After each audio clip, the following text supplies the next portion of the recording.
गोविंदा। गोविंद गोविंद गोपाल भज मन गोविंदा। गोविंदा गोपाला गोविंदा गोपाला। गोविंद गोविंद गोपाल भज मन गोविंदा। गोविंद गोविंद गोपाल भज मन गोविंदा। गोविंदा गोपाला गोविंदा गोपाला। गोविंद गोविंद गोपाल भज मन गोविंदा। गोविंद गोविंद गोपाल भज मन गोविंदा। तो गोपियां उद्धव से क्या कहती हैं? ना हम विरहनी ना तुम दास। क्या मतलब? ना हम विरहनी और ना तुम दास। उद्धव जी, ना तो तुम दास हो उनके और हम विरहनी हैं। तुम तो कहते हो ना कि पीताम्बरधारी मुरली मनोहर श्याम सुंदर अपने सलोने ब्रजराज कुमार को छोड़कर हम सीधा आकाश का ध्यान करें। वो कहते हैं तुम उद्धव जी आए थे शिक्षा देने के लिए, तुम उसका ध्यान मत करो जो तुम्हारे साथ रहता था, तुम चिदाकाश का ध्यान करो। तो तुम दास काहे के हो और हम विरही किसके हैं? सोचिएगा, तुम किसको छोड़कर आए हो और किसको हम महसूस कर रही हैं? हमें विरह उसका और तुम दास उसके। तो देखो, आस्तिक होना एक अलग बात। कोई मंत्र पढ़ता होता है तो हम हाथ जोड़ देते हैं, संतोष हो जाता है हमें, हम ईश्वर को मानते हैं, आस्तिक हैं, श्रद्धालु हैं, प्रणाम करते हैं। तो ये ईश्वर का प्रेम होना दूसरी चीज, मंत्र बोलना दूसरी चीज। अब पंडित लोग जो मंत्र बोलते हैं, आपको पता है कि वो प्रेम करते हैं, भगवान से नहीं करते हैं? ये आपको क्या पता?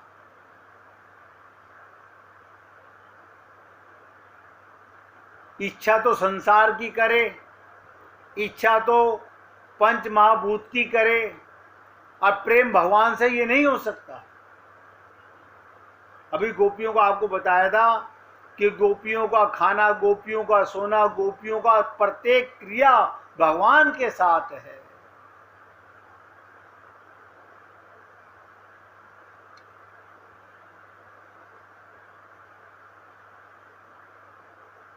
कहते हैं यदि संयोग की तुमको स्फूर्णा होवे कि मिले हुए हैं तो ठीक, पर ये इच्छा होवे हम ईश्वर से अलग हैं और ईश्वर हमसे अलग है, उसके बाद भी तुम्हारा दिल फटता नहीं, पीड़ा नहीं होती, तड़प नहीं होती, रग रग में व्याकुलता नहीं होती है? सोचिएगा, जिससे मिले हुए हैं उससे अपने आप को वियोग में महसूस करते हैं। अगर इसी शरीर में भी हमको ये नित्य योग नहीं हुआ तो कभी नहीं हो सकता, कभी नहीं हो सकता। आप स्वर्ग के देवताओं में चले जाओ, ब्रह्मलोक में चले जाओ, कल्याण इसी शरीर में होने वाला है। ध्यान, आपने देखा होगा संसार के लोग कुछ नास्तिक होते हैं, कुछ आस्तिक होते हैं। नास्तिकों की हम बात नहीं करते, जो आस्तिक हैं उनमें से जो भक्त हैं, ध्यान दीजिएगा, आस्तिक कौन? जो पूजा पाठ अर्चना उपासना करते हैं, भगवान को मानते हैं। उनमें भी जो भक्त हैं, जिनको भगवान का विरह सताता है, इन्हें भक्त कहते हैं। हमारे को क्या विरह सताता है? वो हमसे दूर हो गए, वो हमें नहीं मिले, हमारा धन छिन गया, हमें इन चीजों का विरह होता है। विरह का मतलब होता है 24 घंटे उसकी याद। वे विरही लोग कैसे रहते हैं, उद्धव जी को मालूम नहीं है। उद्धव जी कहते हैं, विरहीण, ये मेरे ऊपर जीव का महान अनुग्रह करने के लिए कि संसार के जीव ये समझें कि कृष्ण के विरह में कैसे रहा जाता है। यही प्रेम दीक्षा होती है जो गुरु अपने शिष्य को देता है। गोपियां यही दीक्षा उद्धव को दे रही हैं। पूरी ताकत से समझिएगा। उद्धव जी यही समझते थे, मैं सारा दिन कृष्ण से मिला हुआ अभी कृष्ण यमुना पर, उनसे पूछो कृष्ण कहाँ हैं, वो कहेंगे अभी तो नहीं, अभी आएंगे तो मैं बताऊंगा कहाँ पर हैं। ये मिलन नहीं है, शरीर से मिलना नहीं, नित्य मिलन जिसका होता है, 24 घंटे जिसका मिलन होता है। कहते हैं ना, यार की तस्वीर दिल में छुपा रखी है, जब भी जी चाहा आंख बंद की और दीदार कर लिए। भगवान तो 24 घंटे तुम्हारे पास है। तो उद्धव जी क्या कहते हैं, ये मेरे ऊपर जीव पर, मेरे ऊपर माने जीव पर, आप और हम लोग जीवों पर संत महात्मा कौन सी कृपा करते हैं, कौन सा अनुग्रह करते हैं कि संसार के जीव ये समझें कि कृष्ण के विरह में कैसे रहा जाता है। भगवान ने उद्धव को यही दिखाने के लिए, असली मिलन बताने के लिए कि मिलन कहते किसको हैं, मिलन होता क्या है, उद्धव को यहां भेजा था। भगवान जानते थे कि मेरे सामने रहता है, मैं इसे कैसे समझाऊं, क्योंकि बुद्धिमान है। इन्हें गुरुओं के पास, गोपी गुरुओं के पास, उन प्रैक्टिकल संत महात्माओं के पास भेजा जाए जहां जाकर के विरह को समझ सके।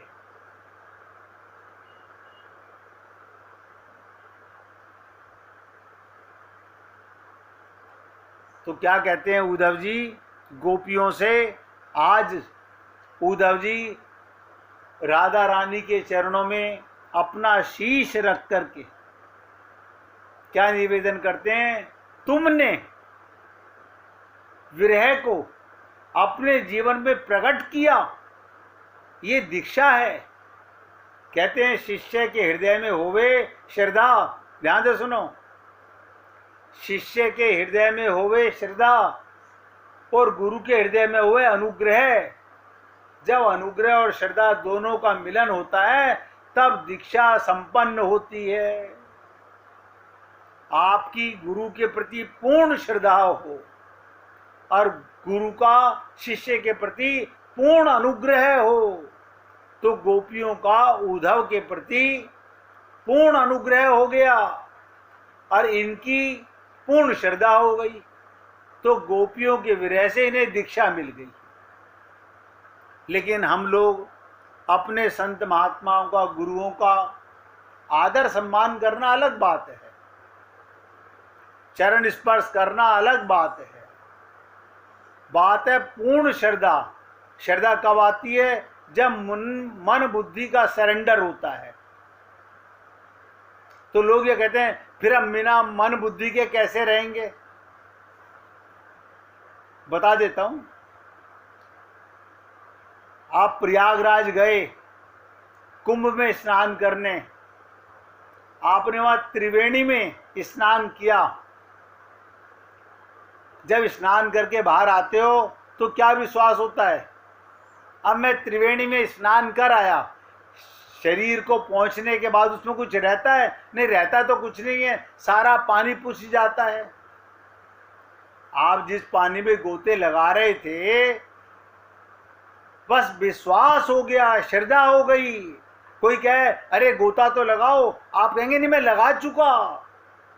ऐसे ही जब मन बुद्धि का सरेंडर जीव कर देता है अपने गुरु के चरणों में, तो क्या मिलता है, उसे ध्यान से सुनिएगा, प्रयागराज का स्नान मिल जाता है, उसे गुरु का दिव्य मन और दिव्य बुद्धि मिल जाती है। मन बुद्धि तो रहेगा, माइक नहीं रहेगा, फिर उसका दिव्य मन और दिव्य बुद्धि हो जाएगी। इसे कहते हैं शरणागत। ये कब होगा, जब पूरी 100% शरणागति होगी, पूर्ण श्रद्धा, पूर्ण अनुग्रह। 2 शब्द नोट कर लीजिए, जब तक हमारा अपने गुरु के प्रति पूर्ण श्रद्धा ना हो, प्रश्न ही ना हो।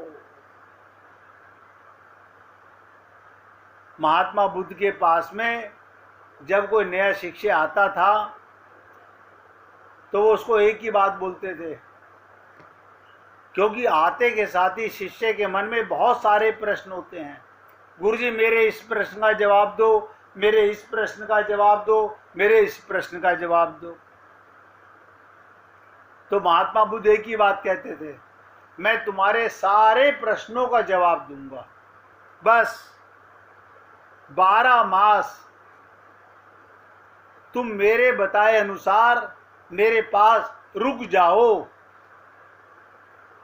तो जब कोई नया शिष्य आता तो महात्मा बुद्ध के पुराने शिष्य और बैठे होते थे, वो हंसने लगते। तो आने वाला सोचता है कि क्यों हंस रहे हैं, तो पूछता गुरुजी ये हंस क्यों रहे हैं, बोले इन्हीं से पूछ लो। तो जाकर के महात्मा बुद्ध के दूसरे शिष्यों से पूछता, आप क्यों हंस रहे हो, बोले हम भी जब तेरी तरह आए थे तो हमारे भी मन में बहुत सारे प्रश्न थे, 12 मास के बाद में, पूर्ण श्रद्धा के बाद में फिर कोई प्रश्न ही नहीं बचा। सारे प्रश्नों का हल केवल श्रद्धा से, शरणागति से खत्म हो जाता है, सब कुछ मिल जाता है। यही सबसे बड़ी दीक्षा है। अब आप बताइएगा उद्धव का आना कब सफल हुआ, जब उद्धव को पूर्ण श्रद्धा गोपियों के प्रति हो गई और गोपियों का पूर्ण अनुग्रह उद्धव के प्रति हो गया। अब आप कहोगे गोपियां तो स्त्री थी और ये पुरुष था, अब हमारी बुद्धि क्या देखेगी, हमारी बुद्धि स्त्री और पुरुष को देखेगी। गोपियां अपने को आत्मा मानती हैं और ध्यान से सुनिएगा, उद्धव को शरीर, पुरुष के शरीर से निकालकर आत्मा का ज्ञान कराया गया, तब पूर्ण श्रद्धा उत्पन्न होती है। अगर किसी संत महात्मा के पास जाकर के भी आपके मन में यही बात रहती है, मैं ब्राह्मण हूं, मेरा गोत्र ये है, मेरा गांव ये है, मेरी ये क्वालिफिकेशन है, मैं ये जानता हूं, तो 0/100 है। इसका मतलब कुछ नहीं जानते। यानी चमड़े की जाति का तुम्हें इतना अहंकार है, परमात्मा की जाति की तुम्हारी आत्मा है, उसका तुम्हें ज्ञान नहीं है। आज भी देख लीजिए आप और हम लोग,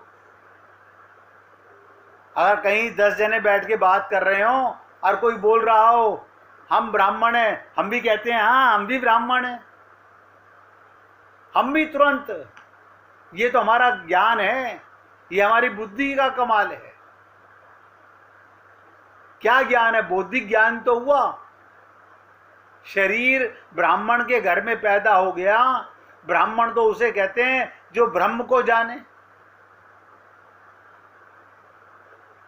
खाली जनेऊ धारण कर लेने से ब्राह्मण नहीं बन जाते। इसलिए संत के पास जब तक पूर्ण श्रद्धा ना हो, पूर्ण शरणागति ना हो, तो वो प्रेम दीक्षा नहीं देता, वो अनुग्रह नहीं देता। अनुग्रह माने अपनी संपत्ति, अपना प्रेम तब तक नहीं लुटाता, निकल ही नहीं पाता वो। तो मैंने आपसे निवेदन किया, आज का बहुत इंपॉर्टेंट ये वाक्य था कि शिष्य के हृदय में होए पूर्ण श्रद्धा और गुरु के हृदय में होए अनुग्रह। जब अनुग्रह और श्रद्धा दोनों का मिलन अब देखिएगा, जब लहर मिटती है तो क्या बनती है? सागर। ऐसे ही शिष्य मिटता है तो अनुग्रह उत्पन्न होता है। जब तक उसके अंदर मैं रहेगी तब तक मिलन नहीं हो सकता, अनुग्रह नहीं हो सकता। इसलिए कहते हैं जब अनुग्रह और श्रद्धा दोनों का मिलन होता है तब दीक्षा संपन्न होती है। और शिष्य में तो श्रद्धा ना हो, ध्यान दीजिएगा, शिष्य में श्रद्धा ना हो और गुरु में अनुग्रह ना हो, तब दीक्षा कहाँ से होगी? एक होती है नाम दीक्षा, एक होती है प्रेम दीक्षा।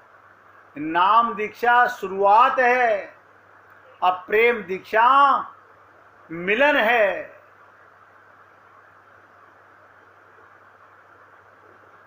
एक दिन में, एक क्षण में गुरु अपने हृदय में स्थित ध्यान को, ध्यान से सुनो, बड़ी गहरी बात, वो बात आपको बता रहा हूं जो लाखों करोड़ों ग्रंथों में ढूंढोगे मिलेगी नहीं। एक दिन में, एक क्षण में गुरु अपने हृदय में स्थित ध्यान को, परमात्मा के प्रेम को, उसके भाव को, जिसको शक्तिपात बोलते हैं, शिष्य के हृदय में संचारित कर देता है। लेकिन कब? जब उसे पता है 100% शरणागति, 100% श्रद्धा है। खाली ये कह देने से कि गुरु गोविंदो खड़े काके लागऊ पाए, बलिहारी जिन आपने गोविंदियो मिलाए। गुरु का दर्जा सब दर्जों से ऊपर होता है। आप और हम लोग अभी इन चीजों को पूर्ण श्रद्धा के साथ, ये कब आएगा? खाली बुद्धि में शब्द तो आ जाएंगे, लेकिन पूर्ण श्रद्धा का मतलब होता है मिट जाना, शून्य हो जाना, कि जाहि विधि राखे राम ताहि विधि रहियो, सीताराम सीताराम सीताराम कहियो। तो मेरे भाई, एक दिन में, एक क्षण में गुरु अपने हृदय में स्थित ध्यान को, स्थित भाव को, जिसको शक्तिपात बोलते हैं। ये शक्तिपात कैसे होता है? एक दीपक जला हुआ है, एक दीपक बुझा हुआ है। अब जले हुए दीपक के सन्मुख आएगा, सन्मुख आना पड़ेगा, तब वो दीपक को शक्तिपात करेगा, तब वो लौ जलेगी। तो शिष्य के हृदय में संचारित कर देता है। इसे कहते हैं प्रेम दीक्षा। 99.99% गुरु नाम दीक्षा देते हैं, प्रेम दीक्षा तो एक लपट है। पूर्ण श्रद्धा के साथ, पूर्ण अनुग्रह, पूर्ण भाव तब दिया जाता है। जैसे दादू, एक संत जिसकी मैं पीछे लीला सुना रहा था, दादू दयाल, उनके 2 शिष्य थे, रज्जब और सुंदर। वो एक बार गुरु के पास गए, उन दोनों की समाधि भी उनके पास ही बनी हुई है, फिर वो कहीं नहीं गए।